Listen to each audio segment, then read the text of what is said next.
আজকে যাচ্ছি আমরা মেলায়। এটা হচ্ছে মেলার গেট। এখানে বড় ঈদ আনন্দ মেলা বসেছে। আমরা মেলার ভিতরে প্রবেশ করলাম।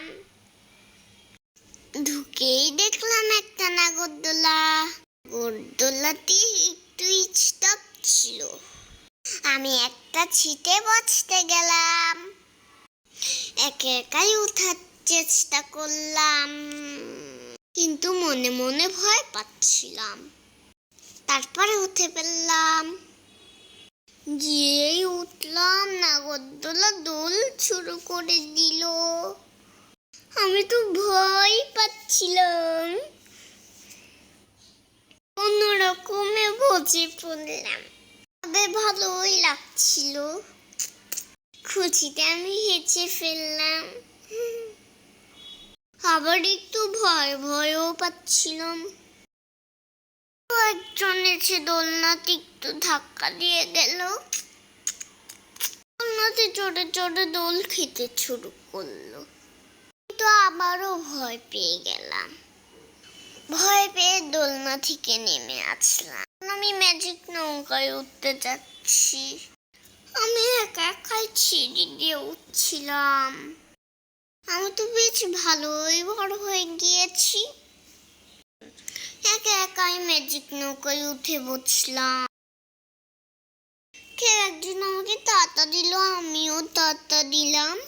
আশেপাশের পরিবেশটা তাকিয়ে দেখলাম কোথায় কি কি আছে। সামনেই দেখতে পেলাম বড় একটা চটপটি ফুচকার দোকান। তার পাশে ছিল আচারের দোকান। ম্যাজিক নৌকায় বসে বসে ভালো করে মেলাটা দেখে নিলাম। কোথায় কোন সাইডে কি কি আছে। ডান সাইডে ছোট্ট একটা খাবারের স্টল ছিল।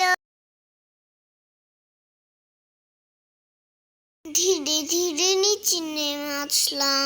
এরপরে একটা খেলনার দোকানে আসলাম। শুরু হলো আমার বায়না, কিনে দাও, সেটা কিনে দাও।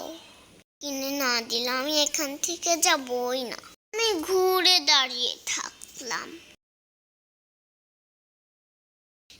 এবং এই খেলনাটা ধরে বললাম এটাও কিনে দিতে হবে। এরপর দেখলাম কিছু ছোট ছোট ফুলের টব সাজিয়ে রেখেছে। এরপর চলে আসলাম খেলনা হাড়ি পাতিলের দোকানে। সেখানে এসেও বায়না শুরু করলাম। এরপর আরেকটা খেলনার দোকানে আসলাম। এখান থেকেও কিছু না নিয়ে যাব না, এই বলে টানতে শুরু করলাম। দোকানদার এসে আমাকে খেলনাগুলো খুলে দিল। তারপর আবার চুড়ির দোকানে আসলাম।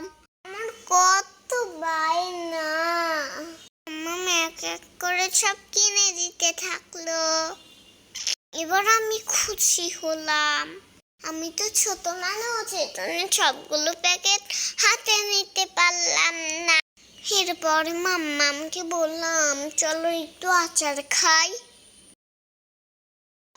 দুজনে একটু আচার খেয়ে নিলাম। এখন আমরা মেলার থেকে বের হতে যাচ্ছিলাম। আবার একটা সেলফি নিয়ে নিলাম। দেখলাম একটা বৃদ্ধ লোক জিলাপি ভাজি করছিল। কিছু জিলাপি কিনে নিয়ে আমরা গেট থেকে বের হয়ে আসলাম। বাড়িতে গিয়ে সবাই জিলাপি খাবো।